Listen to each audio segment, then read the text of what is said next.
you. I was reading up on you. You're a stunt woman. You're an actress. You've been in Deadpool. You've been in Supergirl. Is there anything else you can't do? I could do anything. I just need the opportunity. Right, right. So speaking of opportunities, can you tell us about this wonderful career of baton twirling you've been involved in since you were a kid? Yeah, it is a bit of an obscure sport, a unique sport. I think that's what I really enjoyed about it, is that it felt unique and special. I really loved that it was athletic and artistic. And I know that a lot of people actually don't know what baton twirling really is. And they think like majorette marching in a parade, cheerleader. And that was like nothing like what I did. What I did was more similar to like rhythmic gymnastics mixed with figure skating. And so there's been this big misconception, but I started when I was 5 and I sucked when I started. I was really bad. I was the worst one in my class. I was told I had no potential. And I was just like, oh, I'll show you. I'm like a model of determination. So by the time I was 9, I was competing at a national level. And by the time I was 11, I was going to the world championships. And I went to worlds for 8 years in a row. I won a bronze medal, 3 silver, 1 gold. Like I got to like the top of the baton world. If it were in the Olympics, I would have gone to the Olympics, probably won a medal. So anytime the Olympics comes on, I'm like, oh, it could have been me. Do you think the Olympics will ever go into that market? Honestly, probably not. I think the whole sport would have to make a quite a big shift in what it is and what it's trying to basically accomplish within the world in order for that to happen. Like to be in the Olympics, you have to have a certain amount of membership and like member countries. Like there's a lot of different rules, and unfortunately baton just hasn't been able to keep up with the way the world and sport has evolved. And I hope so one day, but I can't see it happening anytime soon. And why do you think that is, especially with the Olympics going through so much scrutiny with the cannabis and the drugs and the boxing and the corruption? Why do you think it is? Yeah, well, I think that for a long time, that the way that we approached mastering a sport and getting to the top of your sport hasn't been a positive experience for a lot of people. There's a lot of trauma involved. Like you hear a lot about what's happening with USA gymnastics and even the UK gymnastics, because they almost like sacrifice the health and well-being of the athletes in order to elevate their sport. A big thing with a sport getting to the level of recognition that it would take to get to the Olympics is money. And batons, again, it's a pretty obscure, relatively unknown sport.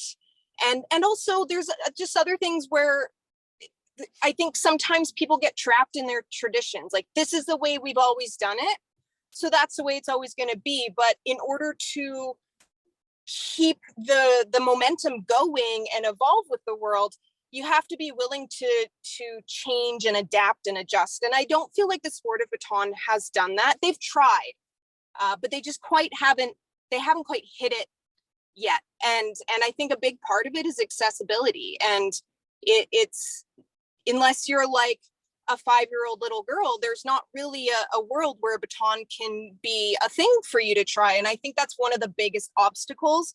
And also it's just really, really effing hard because there's so much coordination involved, and like there's dance and gymnastics involved. Like I was training full-time in baton, but I was also training full-time in dance. And so my schedule is packed. And again, that goes back to the well-being of the athletes.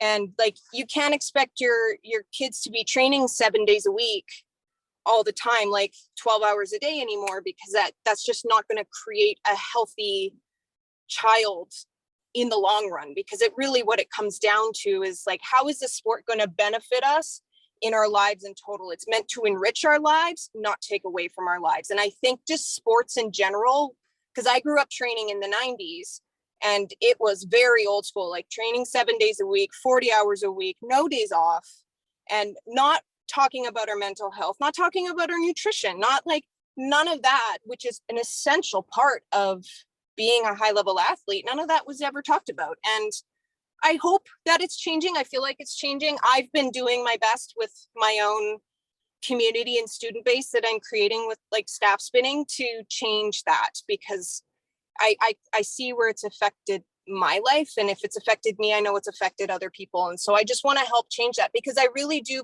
believe that you can achieve greatness from positive training and positive reinforcement, and in a way that's healthy for everybody involved. And what healthy looks like might be different for each person. So some people might have the capacity to train more, some people might need less. And it's about finding that balance in between. And I think it really comes from the organization and the coaches first. And speaking of coaches, have you had any run-ins? Because you know there's been a lot of coaches who've plagued your industry of gymnastics on all different levels, who have been doing some horrific things to young women and young men. Have you ever encountered any of those? Because you spoke about trauma. So yeah. I'm sure one of the many traumas that come about, unfortunately, but have you encountered, or have you been in touch with anyone that has encountered molestation or something tragic of that situation? Fortunately, no. My coach, Loren, was amazing. She was and is a very influential person in my life. I can see now, like decades later, how I'm like, oh my God, that was a thing my coach would do. So I was very, very lucky that I grew up in a space where in that capacity, I was safe. I was protected. A lot of my trauma comes from, again, the overtraining and the pressure being put on me by myself and the adults in my environment of like, not good enough, not good enough, not good enough. And that bleeds into the rest of my life. But yeah, I never had that experience. Our thing would have been, yeah, like I said, the overtraining and the trauma of like, you're never going to be enough. And that's just the environment that comes from like competition, from judges, from coaches, from other parents. Something I experienced quite a bit was other parents being abusive to their children and being around it. And because you're around it, they're therefore abusive to you, and mostly like verbally and emotionally abusive. But that's not my, it's not my trauma, but it sort of became my trauma because I was in that environment and I wasn't at an age to be like, whoa, that's not good. I can like separate myself from that. It's just these adults know better than me, so I better listen to them. Yeah, I could totally get that. When did you say, or when did you know enough is enough?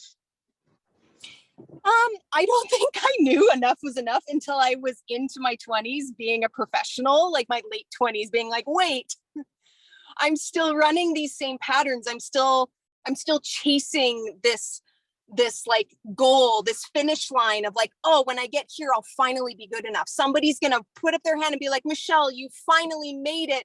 You're finally good enough. But like that goalpost just keeps getting farther and farther away. The more I accomplish and more I take on. And it wasn't until I was older and a full-on adult, having worked professionally for years, where I was just like, oh, that's never going to come from anybody else in my external environment. That has to come from me.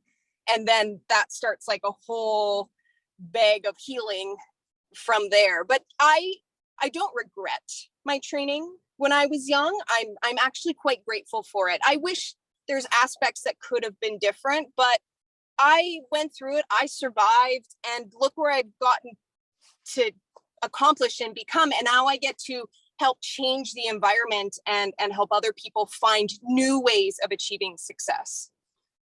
What were some of your coping mechanisms when you were going through all that trauma? Because I can only imagine if I was watching my friends get, which I can imagine, I have seen that. Yeah. So not only, unfortunately, some of our parents say things and do things that are alarming to not only us, but our friends, because we're witnesses. We're seeing it go, transpire. It's like you said, you're seeing these coaches yell and scream and the parents yell and scream at their kids. And these are your friends. I can only imagine. But what kind of things did you do to cope with that? Honestly, I practiced more. I spent more time in the gym because it became like my little bubble of movement and creativity and artistry. I was a really creative kid. I loved the choreographing process that we went through each year. That was my favorite part. And my coach and I were very in sync in that capacity. So I just sort of dove more into my training because I thought that if I could become the best, that all my problems would be answered and I would feel accepted and loved. Because what I learned, because I started when I was so young, was that I was seeking validation in my achievements because that's what I learned. That's what I perceived was the way to feel loved. And so I just put myself more into my training. And then it became like a self-perpetuating cycle where things get a little scary, but I'm just going to go over here in this corner and I'm just going to practice. I also was a daydreamer a lot. Like we would go to the gym at like 9 a.m. and have lessons throughout the day, but we were expected to stay and practice all day. And sometimes we were training like 12 hours. So we'd be there at 9 a.m. and we wouldn't leave until 9 p.m. And as a like 11, 12-year-old, I was expected to have the discipline to just continue practicing all day. So there was a lot of times where I was just sort of like standing around and like daydreaming and like, but that was a safe place for me because I needed to just kind of like check out for a second. And I still do that actually.